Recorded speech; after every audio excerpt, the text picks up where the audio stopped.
Sziasztok! Úgy gondoltam, hogy ezzel a videóval én is el szeretném kezdeni a videózást, mert hát láttam, hogy sokan már ilyen videósok lettek, és már sokat mondtam osztálytársaimnak, hogy én is szeretném elkezdeni ezt a videózást, de azt mondták, hogy persze, aha, ja, nem fogod elkezdeni úgyse.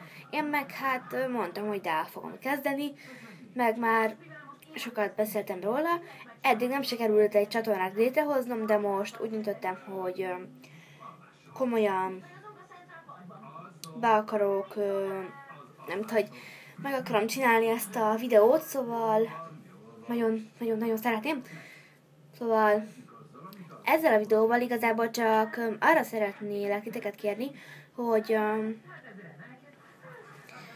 írjatok videós ötleteket, meg hogy miket csináljak, ötleteket is, ugye az előbb mondtam, hogy milyen videókat csináljak még, mert szeretnék ilyen videós lenni én is. De hogyha nem írtok, akkor úgy nehéz lesz.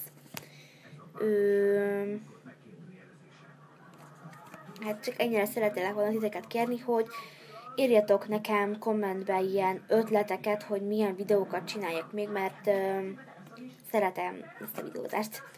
Szóval csak ennyi lett volna ez a videó, és kérlek írjatok nekem ötleteket, hogy milyen videókat csináljak még.